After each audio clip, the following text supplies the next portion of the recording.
ሰላም ጤና ይስጥልን ውድ የቻናላችን ተከታታዮች የፕሮግራማችን ቤተሰቦች ይህ አብዲራዋ ቲዩብ ነው። ፕሮግራማችን ላይክ በማድረግ እንድትጀምሩ አዲስ የሆናችሁ ሰብስክራይብ በማድረግ ለዚህ ቻናል ቤተሰብ እንድትሆኑ እንዲሁም ይህንን ፕሮግራም ከሀገር ውጭ የምታደምጡ ውድ የቻናላችን ተከታታዮች እንደተለመደው በሱፐር ስቲከር፣ በሱፐር ቻት፣ በሱፐር ታንክስ ቻናላችን እንድትደግፉ በአክብሮት እየጋበዝን ኦፕታ ሱፐር ማሽን ትናንትና እንግዲህ አፕዴት ባደረገው ዋንጫ የማሸነፍ ንጻሬ አሁን ላይ የትኛው ክለብ የተሻለ እድል አለው እስካሁን ድረስ ባለው እስከ 9ኛ ሳምንት የእንግሊዝ ፕሪሚየር ሊግ በማለት ከፍተኛ ፐርሰንት ለሚካኤል አርቴታ አርሴናል 67.34% ዋንጫ የማሸነፍ አቅም አለው ብሎ 4 ነጥብ ዘግቷል። ሲቲ 12% ሊቨርፑልም 11% አግኝቷል። ሊጉ ሲጀምር ግን ሊቨርፑል 56% አግኝቶ ነበር የጀመረው። ከ5 ጨዋታ በኋላ ባሳየው መንሸራተት አርሴናል ደግሞ ባሳየው ወደ ላይ የተለየ አስደናቂ ብቃት ይሄን የኦፕታ ስታቲክስ እንግዲህ አዲስ አፕዴት ብሎ ሱፐር ኮምፒውተሩ 10,000 ቮት አለው። እግር ኳስን በተለየ እይታ የሚመለከቱ 10,000 ግለሰቦች አሉት። ከማሽኑ ፕሪዲክሽን ጋር ከወቅታዊ ብቃት ጋርና የተለያዩ መመዘኛዎችን አስቀምጧል። እዛ ዘገባ ላይ የምንመለከታቸው ነጥቦች በነገራችን ላይ የዘንድሮ የእንግሊዝ ፕሪሚየር ሊግ የ9 ሳምንት ቆይታን በጣም ዲቴል የሚያነሳበት አንድ የተመቸኝ ግምገማ አለ። ያንን ደግሞ ከራሳችን ሀሳብ ጋር አቀናጅተን እስቲ በዚች ደቂቃ የሚካኤል አርቴታ አርሴናል ምን አይነት የውድድር ዓመት ሊያሳልፍ ይችላል በደንብ እንመለከታለን። እናንተ ግን የቻናላችንን ተደራሽነት ከፍ ለማድረግ በደንብ ላይክ እንድታደርጉ፣ አዲስ ከሆናችሁ ሳብስክራይብ፣ ከሀገር ውጭ የምታደምጡ ደግሞ ቻናላችንን እንድትደግፉ በሱፐር ስቲከር፣ በሱፐር ቻት። አርሴናል እንዴት በወፍታ ይህን ያክል ግምት ሊያገኝ ቻለ? አንዳንድ ቁጥሮች እናነሳለን፣ መነሻ ነጥቦች ይኖሩናል። ዴብዝ፣ ስታንዳርድ፣ ጌም ኦፍ ስቴት፣ ጨዋታን የመግደል ስትራቴጂ፣ የአርሴናል የጨዋታ መንገድ ከሌሎች ክለቦች የማሸነፊያ መንገዱ ዘርፈ ብዙ ሆኗል። ግን ሴት ፒስ፣ ዴድ ቦል እያለ የሚቀጥሉ ደግሞ ካታጎሪዎች ለምን ለሚካኤል አርቴታ የተለየ ዊፖን ሊሆን ቻለ? 2021-22ን ታስታውሳላችሁ? የኤርገን ክሎፕና የፔፕ ጋርዲዮላ ትንቅንቅ፣ ያ የውድድር ዓመት ሁለቱ ክለቦች የራቁበት ነጥብና ሶስተኛው ቡድን የነበረው የነጥብ ልዩነት በጣም ሰፊ ነው። 18ቱ ቡድኖች በካራክተር ይመሳሰሉ ነበር። ሁለቱ ክለቦች ግን ወጣ ባለ ካራክተር እስከ መጨረሻ ድረስ ታገሉ። ግን የሚያመሳስላቸው አይደንቲቲ በርካታ ነበር። አንዳንድ የኳሊቲና ይሄ ጨዋታን ቀደም ብሎ ገሎ ይሄ በዚህን ሰዓት የሚሰበሰቡ ነጥቦች ድምር ውጤት ከ30ኛ ሳምንት በኋላ ምን ያክል እንደሚያግዝ ደግሞ የተመለከትንበት የውድድር ዓመት ነው። ግን አንዳንድ የእግር ኳስ አሰልጣኞች፣ የቀድሞ ባለሙያዎች የሆኑ የሚሰጡት አስተያየት አለ ከሆነ እውነታ መነሻ በማድረግ ታስታውሳላችሁ? በ2005 በዩኤፋ ቻምፒየንስ ሊግ ግማሽ ፍጻሜ ሊቨርፑልና ቼልሲ በአንፊልድ ያደረጉትን ጨዋታ ሉዊስ ጋርሲያ ከመስመር ላይ ሳታልፍ ሴሌብሬት አድርጎ የጸደቀችው ግብ ማለት ከመስመር አላለፈም። ያ ኳስ ግን ጸድቋል። ቼልሲ ወድቋል። ሊቨርፑል ወደ ኢስታንቡል ሄዶ ታምራዊ በሆነ 3-3 የጨዋታ ውጤት የቻምፒየንስ ሊግ እግር ኳስን አሳክቷል። ከዛን ከረጅም ጊዜ በኋላ የሪያል ማድሪድ የቀድሞ አሰልጣኝ የነበሩ ከዛም በኋላ ስፖርቲንግ ዳይሬክተር ሆኖ የሰሩ የዓለም ዋንጫን ከአርጀንቲና ጋር ማሸነፍ የቻሉ ጆርጌ ቫልዳኖን እሳቸውን ታውቃላችሁ። እንግዲህ ታላቅ የእግር ኳስ ባለሙያም ተጫዋች ነበሩ። የቀድሞ የማድሪድ አሰልጣኝ፣ የወርልድ ካፕ አሸናፊ የነበሩ አንድ አስተያየት ሲሰጡ ትዝ ይለኛል እኚህ ባለሙያና ይሄ ስፔን ላይ ነው። ያ ጨዋታ በጣም ኢንቴንስ ነበር አሉ። ኮሌክቲቭ ነው፣ በጣም ታክቲካል ነው፣ ፊዚካል ነው፣ ዳይሬክት ጨዋታዎች የሚበዙበት ነው። ግን ሾርት ፓስ የለውም አሉ። ሾርት ፓስ ብቻ ሳይሆን ይሄ ቼንጅ ኦፍ ፔስ የሚባለው ሜዳ ውስጥ ያለ እና ይሄ የአንድ ለአንድ ይሄ ደብል ፓስ ትራንዚሽኖች የሉትም ማለት። ጨዋታው ግን ከፍተኛ ግለት አለው። ግለት ብቻ ሳይሆን ከፍተኛ ቅንጅትና ይሄ ታክቲካል ባትሎች ይበዛሉ። ነገር ግን ዳይሬክት እንቅስቃሴዎች ሜዳ ውስጥ ይበዛሉ። የአራት ተጫዋቾች ንክኪ በ15 ደቂቃ ውስጥ ሊኖር ይችላል አሉ። ይሄ ማለት ግምታዊ አስተያየት ነው፣ ጨዋታውን ለመመሰል ነው። በጨዋታው የተመዘገበውን ኦን ታርጌት ታስታውሳለህ ብለው የኤስፒኤኑን ጋዜጠኛ ይጠይቃል። ዮርጌ ቫልዳኖ ማለት ነው። በጨዋታው ላይ እኮ ሊቨርፑል 3 ኢላማውን የጠበቀ ቼልሲ 4 ኢላማውን የጠበቀ በድምሩ ሁለቱ ክለቦች በዩኤፋ ሻምፒየንስ ሊግ የግማሽ ጨዋታ 20 ሙከራዎችን አላደረጉ። ይህን እንዴት ነው የሁለቱን ክለቦችን ፍክክር ልታጋንን የምችለው ብለው ቁጣ የተሞላ አስተያየት ሰጡ። ምክንያቱም የዩኤፋ ሻምፒየንስ ሊግ የግማሽ ፍጻሜ ጨዋታ ቢያንስ ሁለቱ ክለቦች ፋይናል ለመድረስ የሚያደርጉት ትግል ለማሸነፍ ያላቸውን ኃይል ተጠቅመው ማጥቃትን ነው። ይህን ለመነሻነት ያቀረብኩት ዋነኛ ምክንያት የዘንድሮ ፕሪሚየር ሊግ ኢንተርቴኒንግ አይደለም። ይሄ አጓጊ ፉክክር ለምሳሌ 4-3 የሚያልቁ ጨዋታዎች፣ 4-4 የሚያልቁ 5-4 ተውት 2-1 የሚያልቅ ጨዋታ እንኳን በሙከራ ደረጃ ምን ያክል የታጀበ ነው የሚለውን እስቲ እንመልከት። ኦፕታ ይህን ጉዳይ ዘርዝሮ ካነሳ በኋላ አርሴናል ዋንጫውን የማሸነፍ እድል 67.34% ከፍተኛ እድል አለው ይላል። ለምሳሌ ማንቸስተር ሲቲ ሁለት ሲሸነፍ የማቲካሽ ግብ ስትቆጠር የነበረው የኮርና ስትራቴጂ ሩቲን እንዴት ነበር? ኡናይ ኤምሬ ሳይሆን ሰለብሬት ማድረግ ያለባቸው የኦስትሪያዊው የሴት ፒስ አሰሪ ማርክ ፌዝ ናቸው። ማርክ ፌዝን ታውቃላችሁ? ይሄ ራስታው ሰውዬ አስቶን ቪላ ኮቺንግ ስታፍ ላይ የምታዩት ማለት ነው። ጆን ቴሪን ተክቶ የመጣው የሴት ፒስ አሰሪ ማለት ነው። እና ስትራቴጂው ይለያል። የዘንድሮ የፕሪሚየር ሊግ የማሸነፊያ መንገድ ጂሚ ካራገርን በማንዴይ ናይት ፉትቦል አድምጣችኋል? ትናንትና የነበረውን የማንዴይ ናይት ፉትቦል ትንተና ለአርሴናል በዚህም ወቅት ከየትኛውም ተጫዋች በላይ ጋብሪኤል ማጋሌሽ ዘ ሞስት ኢንፍሉዌንስድ ፕሌየር ይላል በሊጉ በአርሴናል ስብስብ ውስጥ። ምክንያቱም አለ ቡድኑ በዳይሬክት አታክ አይጠቃም፣ ቡድኑ ከቆሙ ኳሶች አይጠቃም። በተቃራኒው ደግሞ ከቆሙ ኳሶች አርሴናል ተጋጣሚን በዴድ ቦል ያሸንፋል።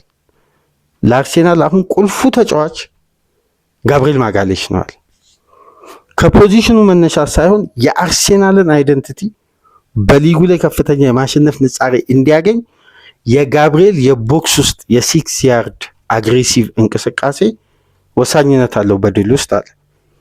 ይህን ከምን መመዘኛ ነሱ ያለው የሚለውን ደግሞ እስቲ የኦፕታን ጉዳይ አገናኝተን የተወሰኑ ነጥቦችን እናንሳ። ለምሳሌ እግር ኳስ በበለጠ ሞር ዳይሬክት ሲሆን የተወሰኑ ግቦች ይቆጠራሉ። ዳይሬክት አታክ በነገራችን ላይ 2 አይነት ዳይሬክት አታክ አለ።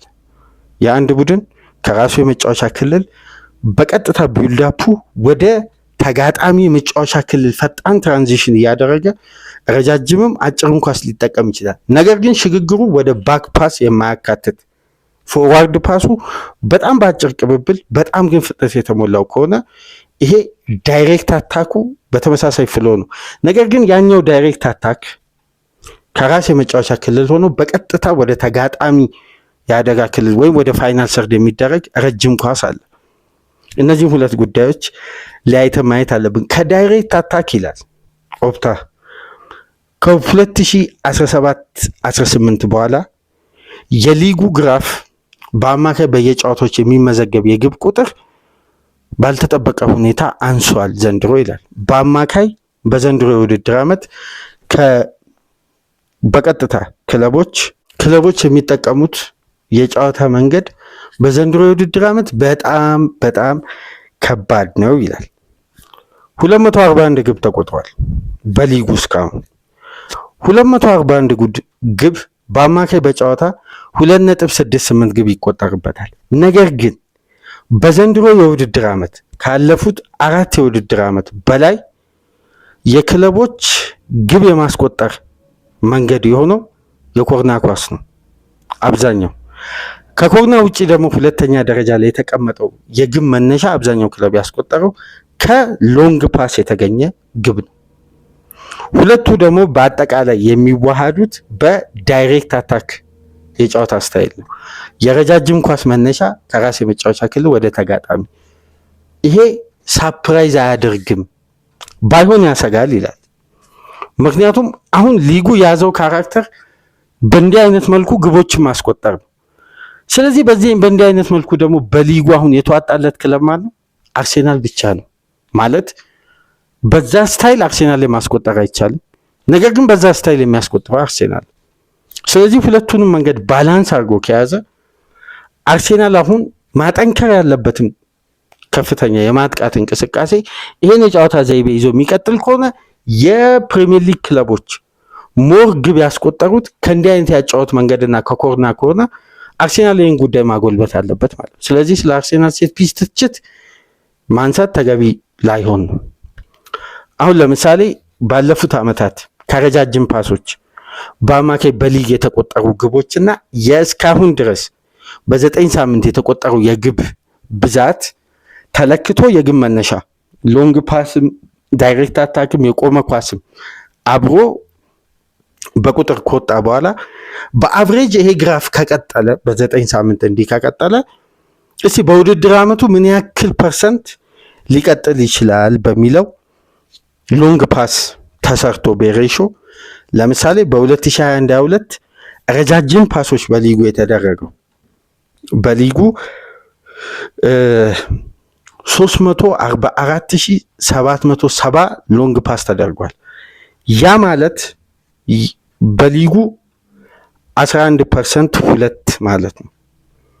ከዛም በ2022-23 344158 ሎንግ ፓስ ተደርጓል ማለት ፓስ ተደርጓል በአጠቃላይ ፓሶች። ከነዚህም ውስጥ 11.1 ደግሞ ሎንግ ፓስ ነው። መጀመሪያም 11.5ቱም ሎንግ ፓስ እንደሆነው ማለት ነው። በ2023-24 357563 ፓሶች ተደርገዋል። ከነዚህ ውስጥ ደግሞ 10.8ቱ ሎንግ ፓስ ነው። በ2024-25 339510 ፓሶች ተደርገዋል። ከነዚህም ውስጥ 10.5%ቱ ሎንግ ፓስ ነው። በዘንድሮ የውድድር ዓመት ገና የሊጉ 9ኛ ሳምንት እንደተጠናቀቀ ኦፕታ ስታቲክሱን ሲያወጣ 77642 ፓሶች ተደርጓል በሊግ ውስጥ። ከነዚህ ውስጥ ግን በጣም በሚያስደነግጥ ደረጃ 14.8 ረጃጅም ፓሶች ናቸው የተደረጉት። 14.8 ይሄ ማለት ባለፉት 4 የውድድር ዓመት እንዲህ አይነት ሎንግ ፓስ አልተደረገም። በ9ኛ ሳምንት እንኳን ባለፉት 4 የውድድር ዓመት በአማካይ የሎንግ ፓስ ሬንጅ ስኬትም ጭምር ድግግሞሽ ያለውም አቴምፕትም በአማካይ ወጥቶ 9.8 በ9ኛ ሳምንት። አሁን ግን ገና ካሁኑ 14 ነጥብ ምናምን ሄዷል። ይሄ ግራፍ በዚሁ ደግሞ የመቀጠል ቻንሱ በጣም ከፍተኛ ነው ይላል ኦፕታ። እንደ ምክንያት ደግሞ የሚያነሳው በሎንግ ፓስ የግብ ምንጫቸው ያደረጉ ክለቦች ከ1 እስከ 4 እስከ 5 ድረስ መቀመጥ ችለዋል ይላል። ስለዚህ በዚህ ጥንካሬ ምን ይሆናል? የሚካኤል አርቴታ አርሴናል ትልቁን ድርሻ ይዞ ዋንጫውን የማሳካት ትልቅ አቅም አለው ነው። ለምሳሌ በጣም እዚህ ጋር አንድ ከወጣው ስታቲክስ ውስጥ በጣም የሚያስገርመው ስታት በእንቅስቃሴ ላይ ያለ ደቂቃ በጨዋታ ውስጥ ወይም ኳሷ እየተንከባለለች እንቅስቃሴ ላይ የቆየችበት ደቂቃ ጉዳት አለ፣ የቪአር መልሶ መልከታ አለ፣ የተጫዋቾች ለውጥ አለ፣ የተለያዩ ጉዳዮች ጨዋታ ይቋረጣል። ለምሳሌ ለኮርና ኳስ ተጋጣሚ የሚገልበት ደቂቃ አለ፣ የእጅ ኳስ ለመጣል። እነዚህ ሁሉ ጉዳዮች ተደምረው በአማካይ በ2021-22 በሜዳ ውስጥ ኳሷ ፍሎ እያደረገች የቆየችው 55 ደቂቃ ከ7 ሰከንድ ነው። በ2022-23 54 ደቂቃ ከ52 ሰከንድ ነው። በ2023-24 58 ደቂቃ ከ12 ሰከንድ ነው። በ2024-25 57 ደቂቃ ከ15 ሰከንድ ነው። በዘንድሮ የውድድር ዓመት ግን ከ2021-22 የውድድር ዓመት ቀንሶ በሜዳ ውስጥ የኳሷ ሽክርክሪት የቆየችበት ደቂቃ 53 ደቂቃ ከ12 ሰከንድ ነው። ካለፉት 4 የውድድር ዓመት ኳስ የሚንከባለልበት ደቂቃ በጣም አነስተኛ ነው በጨዋታ ላይ ማለት ነው። ለዚህ ደግሞ መነሻ እንደውም ተጨማሪ በቫር ምልከታ ምክንያት ይላል አብዛኛው ጨዋታዎች እስከ 100 ደቂቃ የመጫወት ቻንሳቸው በጣም ከፍ ያለ ነው በጉዳትና በቫር ምክንያት በተሻሻለው ሕግ። ስለዚህ ጨዋታዎች ሜዳ ላይ የመንከባለል የኳስ እድል በጣም ከፍተኛ መሆን የነበረበት ሲዝን ነው። ግን እስከ 100 ደቂቃ ክለቦች እየተጫወቱ ግን በአማካይ በሜዳ ላይ የሚንሸራሸረው የኳስ ቁጥር በጣም አነስተኛ ነው። አሁን ይሄን ጉዳይ ተመልከቱ። ስለዚህ አብዛኛው ቡድን ዲፌንሲቭ ካራክተሩ ምን ላይ ነው ቢልድ ያደረገው? ከረጃጅም ኳሶች በሚገኙ ግብ ማሸነፍ ነው።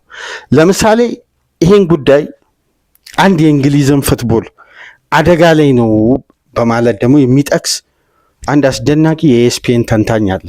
ያው ይህን ፕሮግራም ከአንድ ዘርፍ ብቻ ሰብስቦ ሁሉንም ተርጉሞ ለአድማጭ ጆሮን ዝም ብሎ ማትከምም ተገቢ አይደለም። አንድ በነገራችን ላይ ከጨዋታዎች በኋላ ኤስፒኤንን መከታተል በጣም እግር ኳስ ላይ ያለንን እይታ ያለንን ዝንባሌ በጣም ከፍ ያደርጋል። እዛ ላይ የሚቀርቡ የቀድሞ ተጫዋቾች የሚሰሩት አናሊቲክ ምናምን በጣም የሚያስደንቅ ነው። ያልታሰበ እይታ ነው የሚያዩት ማለት ወይም ያልጠበቅ ነው። ለምን አንድ ክለብ እንዲህ አይነት ካራክተር ተላበሰ የሚል የሚያቀርቡት ትንተና በጣም የሚያስደንቅ ነው። እና ኢኤስፒኤን ላይ አሁን ማንዴይ ናይት ፉትቦልን ካራገርና ጋሪ ኔቭል እንግዲህ እንግሊዝ የቀድሞ አይደንቲቲዋን ካልያዘች ብለው ድርቅ ያለ አንዳንዴ አሰልቺ የሚሆን ማስተያየት ይሰጣሉ። አንዳንዴ ያልጠበቅነው ምርጥ አስተያየትም ይሰጣሉ። እንግዲህ ሙያውን ስለምንወድ ይሄን ዘርፍ በጣም በፍቅር ስለምንወድ የትኛውም ትንተና ይሰጥ የማዳመጥ ግዴታ ስላለብን እንሰማለን። እና ጂሚ ካራገር እንደምታውቁት በየሳምንቱ አንድ አሳይመንት ለእግር ኳሱ ቤተሰብ መተዋ አይቀርም። ያኔ እንደምታስታውሱት የዛሬ 15 ቀን በፊት መሰለኝ ካሴዶ ይሻላል ወይስ ግራቨንበርግ ወይስ ደክላን ራይስ ብሎ ያንን ጉዳይ አነሳ። እስካሁን ድረስ የእግር ኳሱ ቤተሰብ ይከራከርበታልና ይሄ የኤስፒኤን ተንታኝ አንድ ጉዳይ አነሳ። አምና የዩሮፒያን ኪንግ ሆኖ ያጠናቀቀው ክለብ ማን ነው በማለት ጥያቄ ያቀርባል ለአወያዮቹ። ፔዤ ታዲያ በአማካይ ስንት ኳስ ነው ፖሰስ የሚያደርገው በሜዳ ውስጥ አለ? እስከ 700 ፓስ። ከ700 ፓስ እስኪ ስንት ተጫዋች ነው ፓሶችን የሚጋሩት የቡድኑ እንቅስቃሴ ተብሎ ይጠየቃል። ማለት ስቱዲዮ ያሉትን ሲጠይቃቸው ከዚህማ 700 ፓስ ቪቲኛ፣ ጆዋው ኔቬስ፣ ፋቢያን ሩይዝ፣ ሐኪሚ፣ ኑኖ ሜንዴዝ እያለ አወያዩ ይቀጥላል። ማለት እንደ ደረጃቸው እንደሚነኩት ኳስ ግን በአጠቃላይ ሲሰብስባችሁ ተመልከቱ።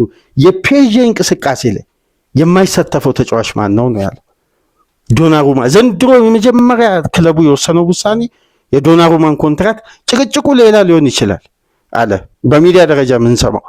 ታክቲካል ትግበራ ግን ዶናሩማ ፔዤ በቂ ኳስ አልነካም ብሎ ሉዊስ ኤንሪኬ ስላመነ 700 ኳስ ብቻ ነው በአማካይ ነካውት በማለት ነው ሉካስ ቻቫሌን በብዙ ኳሊቲ ርቀት ከዶናሩማ የሚሻለውን የሚያንሰውን ግብ ጠባቂ ነገር ግን ለፖሴሽን ቤዝድ እንቅስቃሴ በቂ ፊት አይደለም ዶናሩማን ብሎ ስለሚያምን ሾት በመመለስ ምርጥ ሊሆን ይችላል። ግን ለመመለስ ብቻ አይደለም 11ዱም ተጫዋች የእንቅስቃሴው አካል ስለሚሆን ዶናሩማ ለኔ ከሉካስ ቻቫሌ ያነሰ ነው በጨዋታ እንቅስቃሴ ብሎ ስላመነ ሉካስ ቻቫሌን ስለዚህ ዩሮፒያን ኪንግ ሆኖ ለመቆየት ፔዤ ከወሰናቸው ውሳኔዎች ውስጥ ዶናሩማን በዚህ ግብ ጠባቂ መሸኘት፣ ይሄ ደግሞ ታክቲካል ነው ካየን ደግሞ ተገቢ ነው አለ ይሄ የስፔን ተንታኝ። ስለዚህ የዓለም እግር ኳስ መሀል ላይ በሚደረግ ፍሰት ያለመሞቱ ያለመቅረቱ ምርጡ ዋስትና ሉዊስ ኤንሪኬ ነው ይላል። ልክ እንደ ቻናላችን ዋና አዘጋጅ አባቤ ኤንሪኬ ላይ እንዳለው ኖቬል የሚገባው እግር ኳስን ያተረፈ የእግር ኳስ ባለሙያ ሳይሆን የእግር ኳስ አባት ነው፣ ኖቬል ይገባዋል ይላል የቻናላችን ዋና አዘጋጅ ለሉዊስ ኤንሪኬ። ልክ ያ የኤስፔንን ተንታኝ እንደዛ አይነት አስተያየት ነው የሰጠው። ወደ እንግሊዝ እግር ኳስ ስንመጣ ግን ፔፕን አይደንቲካል ለውጥ እንዲያደርግ ያስገደደ የእንግሊዝ እግር ኳስ ነው። ፔፕን ብቻ አይደለም፣ በፔፕ ቅኝት ውስጥ ያደጉ አሰልጣኞችም ጭምር በቃ ይሄ ያጫወት ሲስተም ወደ ቆሙ ኳሶችና በረጃጅም ኳሶች በሚቆጠሩ ግብ ይሄ ከ2010 በፊት ያለው የእንግሊዝ እግር ኳስ አስፈሪው አግሬሲቭ ሲስተም አማካይ ስፍራ ላይ ከሚኖር ዶሚኔት እንቅስቃሴ ይልቅ አማካዮችን በታይታ አንግል እንቅስቃሴ አንግሎችን ታይት በማድረግ ስፔስ በመከልከልና በመልሶ ማጥቃት ረጃጅም እንቅስቃሴዎችን በመጠቀም የተገኘውን አድቫንቴጅ ማስጠበቅ ወደዛ ካራክተር እየሄደ ከሆነስ እሺ የሚካኤል አርቴታ አርሴናልን አሁን ደግሞ እንመልከት። ኦፕታ እነዚህን ስታቶች አውጥቷል። አሁን የገለጽኩላችሁ የኤስፒኤን ተንታኝ ይሄን ያነሳል፣ የተለያዩ ተንታኞች የየራሳቸውን ምልከታ ያነሳል። ነገር ግን አሁን ባነሳነው ነጥቦች ከሆነ የሚካኤል አርቴታ አርሴናል 100% ብቻ አይደለም ከዛም በላይ ዋንጫውን ያነሳል በአግባቡ በዚህ ሲስተም የእንግሊዝ እግር ኳስ የሚቀጥል ከሆነ። ነገር ግን አርሴናል ለምንድን ነው ያን አስደናቂ ፍሉዲቲ ያ አስደናቂ የጨዋታ ቅብብል ያን አስደናቂ የጨዋታ ፍሎ ማጥቃቱ ይሄ ባህሪው የአርሴናል በቃ መለያ ደጋፊው ውጤት ባይኖር አጫዋቱን አድንቆ የሚወጣበትን አርሴናልን መልሶ አሁን በውጤት ሊያግዝ የሚችል ስብስብ ይዞ እንዲህ አይነት ካራክተር ለምን ተላበሰ? እሺ መላበሱ ብቻ አይደለም የእንግሊዝን እግር ኳስ ውስጥ ስኬታማ ለመሆን እስካሁን ድረስ ሚካኤል አርቴታ ለ5 ዓመት አሳማኝ የሆነ ድሎችን አስመዝግቧል። ግን ስኬታማ ሊያደርገው አልቻለም። ያ ባህሪውን ሊቀይር ይችላል። ምክንያቱም ፔፕ ጋርዲዮላ 4 ሴንተር ባኮችንም ከኋላ አቁሞ ከራሱ የፖሴሽን ቤዝድ እንቅስቃሴ ቀይሮ ጀሬሚ ዶኩን ግሪሊሽን እና ሃላንድን ያስፈረመ ቀን ጋርዲዮላም ከራሱ ሪትም ወጥቷል። ምክንያቱም ለጋርዲዮላ ሲስተም 4ቱም ተጫዋቾች እንደማይሆኑ ስናውቀው ጋርዲዮላን ግልጽ የሆነ ጉዳይ ነው። አይደለም አርቴታ ጋርዲዮላ የእግር ኳሱ ሳይንቲስት እንኳን አይደንቲቲውን ቀይሯል። ነገር ግን የእንግሊዝ እግር ኳስ ላይ ደግሞ አንድ ተያያዥ ጉዳይ አለ። ለምሳሌ ከዚህኛው ሲዝን ጋር የሚቀራረበው ሲዝን ቅድም መግቢያ ላይ ያነሳውላችሁ የኤርገን ክሎፕና የፔፕ ጋርዲዮላ የፉክክር ጊዜ የነበረው የሁለቱ 99-97 ነጥብ ይዞ ያጠናቀቁበት ዓመት ላይ የነበረው የጨዋታ ሲስተም እና የ18 ቡድኖች የጨዋታ ሲስተም ከነዚህ ክለቦች ጋር ተቀራራቢ አልነበረም። ሁለቱም በ10ኛ 9 ቁጥር የሚጫወቱ፣ ሁለቱም ለተጋጣሚ ስፔሶችን የማይተው በፕሬሲንግ፣ ሁለቱም ፖሴሽን ቤዝድ የሆኑ ቡድኖች በአማካይ ከ500 በላይ ኳሶችን የሚነኩ ሱፐር ዶሚነንት ሆኖ በእያንዳንዱ ዲፓርትመንት የሚያሸንፉ ቡድኖች ነበሩ። ነገር ግን ተጋጣሚዎች ሁሉ ደግሞ በባህሪ የሚያስቆጥሩት የግብ መነሻ ክፍት ከሆነ እንቅስቃሴ ሳይሆን በቀጥታ በዳይሬክት አታክና ከቆሙ ኳሶች ነበሩ። አሁን ግን በእንግሊዝ ፕሪሚየር ሊግ ይሄን የዳይሬክት አታክና የቆሙ ኳሶችን የማይቀበል ማለት የማይተገብር ቡድን ከሪትም እየወጣ ነው። ምክንያቱም ተጋጣሚ ክሬት የሚያደርገው ቻንሱን ያን ቡድን እየታገሰ የሚጠብቀው ወደ ሃይላይን ስትራክቸር እስከሚመጣ ነው። ማለት ከተከላካይ ጀርባ የሚጣሉ ስፔሶችን እስከሚያገኝ ከዛም በኋላ ዳይሬክት አታኩን ይሞክራል።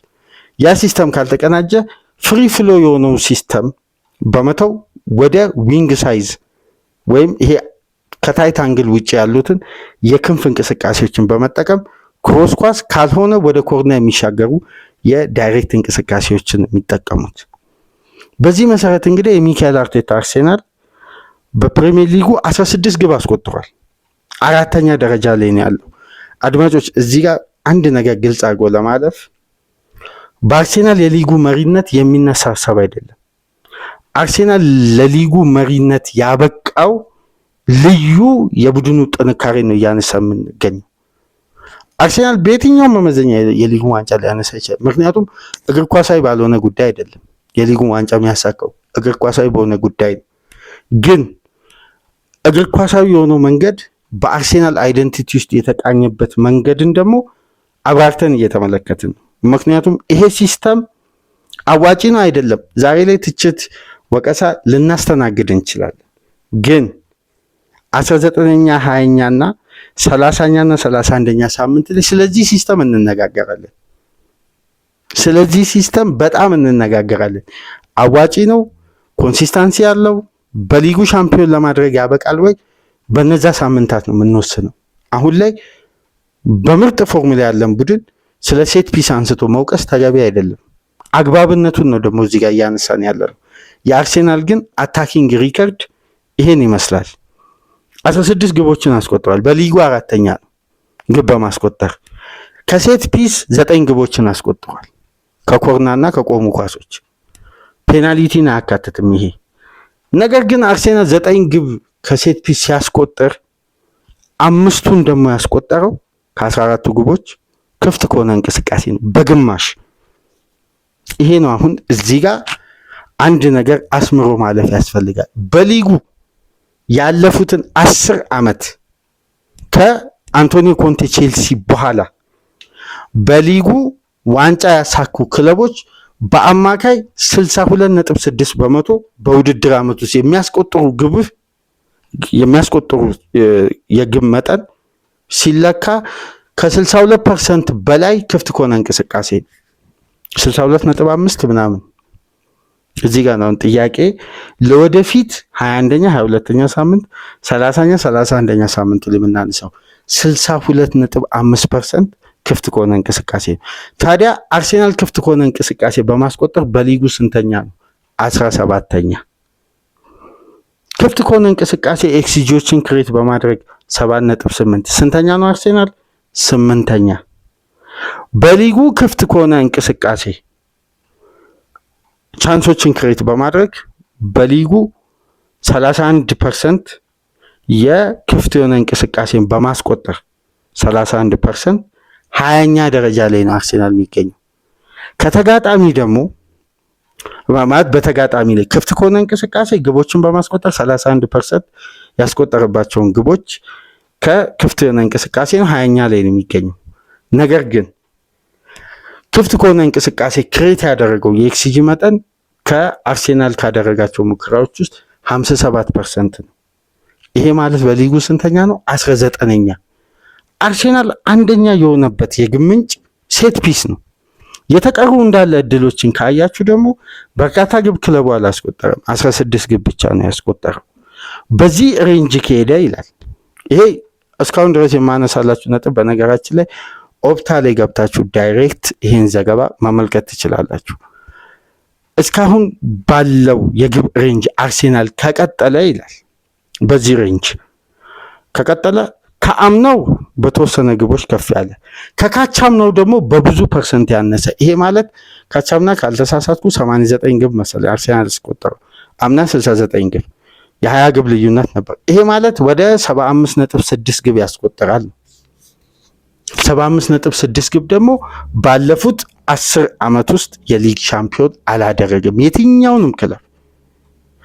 ተመልከቱ 62.5 በመቶ ባለፉት 10 ዓመት ውስጥ በሊጉ ሻምፒዮን የሆኑት ቡድኖች ያስቆጠሩት የግብ ብዛት ክፍት ከሆነ እንቅስቃሴ ነው። 62.5 በመቶ ከራሳቸው ካስቆጠሩት ግብ። አሁን አርሴናል አብዛኛውን ፐርሰንት የያዘው የግቡ መነሻ ከሴት ፒስ ነው። መጀመሪያ መግቢያ ላይ ያነሳሁት የዩኤፋ ሻምፒዮንስ ሊግ የ2005 የግማሽ ፍጻሜ ጨዋታ የሊቨርፑልና የቼልሲ እንዴት አይነት አሰልቺ ጨዋታ እንደነበር፣ እግር ኳስ ሞቷል ብሎ ቫልዳኖ የመጨረሻ ተናዶ የኤስፒኤል ላይ መግለጫ ሲሰጥ ከትንሽ ጊዜ በኋላ ማርካ ላይ ሜን አስተያየት ሰጠና ከዛም ወጥቶ ሚዲያ ላይ ይቅርታ ጠየቀ። ሁለቱም ክለቦች እነዚህ ሁለት ክለቦች ሰሚ ፋይናል አይደለም በሊጋቸው እንኳን እንዲህ አይነት ጨዋታ ማሳየት የለባቸው ዩኤፋ ሻምፒዮንስ ሊግን አይመስልም ሲል ነበር። አሁን የእንግሊዝ እግር ኳስ ባለፉት 4 ዓመት ካየነ ጨዋታ መንገድ ኦፕታ ያወጣውን ስታቲክስ አያይዣ አቅርብላችሁ። ሎንግ ፓስ ይበዛዋል። ከሚደረገው የፓስ ቁጥር የተወሰነ ፐርሰንት የየክለቡ የሎንግ ፓስ እንቅስቃሴ ከፍ ብሏል። ፖሴሽን ቤዝድ ቡድኖች አይደንቲካል ለውጥ እያሳዩ ነው። አንደኛውን ትልቁን ማሳያ የአርሴናል ደጋፊዎች፣ የእግር ኳስ ቤተሰብ ይህን ፕሮግራም የምታደምጡ ግልጽ የሆነ አንድ ማሳያ ላስቀምጥላችሁ። ማንቸስተር ሲቲ ኢታሊ ላይ እንደዛ ሲከላከል ማየት በእንግሊዝ እግር ኳስ ያጫወት መንገድ ውስጥ 100% ይሄ ሲስተም መሞቱን ወይም ያ ፖሴሽን ቤዝድ የሚባለው የፔፕ ጋርዲዮላ አይደንቲቲ መቅረቱን ለማስተዋል ያ ጨዋታ በቂ ማረጋገጫ። ፔፕ አንድ አግብቶ ለመዝጋት የጣረበት እኔ በእግር ኳስ ታሪክ ውስጥ እግር ኳስ መመልከት ከጀመርኩበት ጊዜ አንስቶ ፔፕ ጋርዲዮላ እንዲህ ሲከላከል አይቻልም። ያ በቂ ማሳያ ነው። ሚካኤል አርቴታ ግን ይሄን የጨዋታ መንገድ ማሸነፊያ ማድረጉ ደግሞ በበለጠ እኔ አንድ ያስገረመኝ ጉዳይ አለ። አርቴታ እንዴት ነው ቅኝቱ የአሰልጣኝነት ዘመኑ የእግር ኳስ ህይወቱ ያለፈው በአርሴን ቬንገር ውስጥ የሰለጠነ እግር ኳስ ውስጥ አንድ 50 ሳይንቲስት እንኳን የእግር ኳስ ቢኖር የቬንገርን ያክል መስራት የማይችል የትኛውም ባለሙያ በቬንገር ደረጃ አንድም ቡድን መገንባት እንደማይችል ቬንገር የአንድ ቡድን የመገንባት መለኪያ ነው። ከፍተኛ በቃ መለኪያ ነው። በተለይ ለሀገራችን የቡድን ግንባታ የቬንገርን ስታይል ለሚጠቀም ቡድን መቼም አይወድቅም ወይም ስኬታማ የመሆን እድሉ በጣም ሰፊ ነው።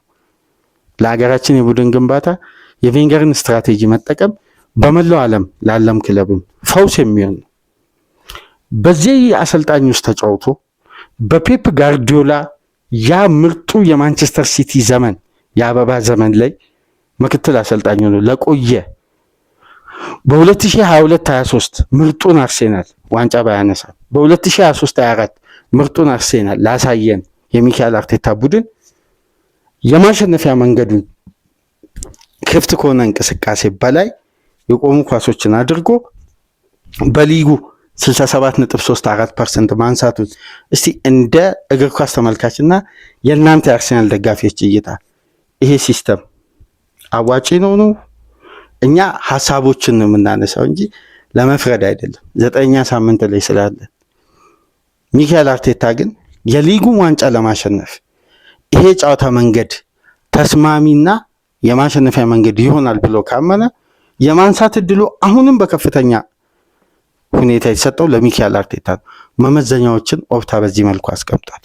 የሚካኤል አርቴታ አርሴናል በአስደናቂ አጀማመር ውስጥ የታየው ትልቁ ጥንካሬና ሊጉ የያዘውን አይደንቲቲ በተሻለ ሁኔታ አጠናክሮ በመያዝ እንግዲህ ግስጋሴውን ቀጥሎ ኦፕታ አፕዴት ባደረገው አዲሱ ዋንጫ የማንሳት ንጻሬ ላይ እንግዲህ በጣም ከፍተኛ የሊቨርፑልና የማንቸስተር ሲቲ ተደምሮ እንኳን በእጥፍ ቢሆን አይደርሱትም እንደ ኦፕታ ሱፐር ማርሽን ከሆነ።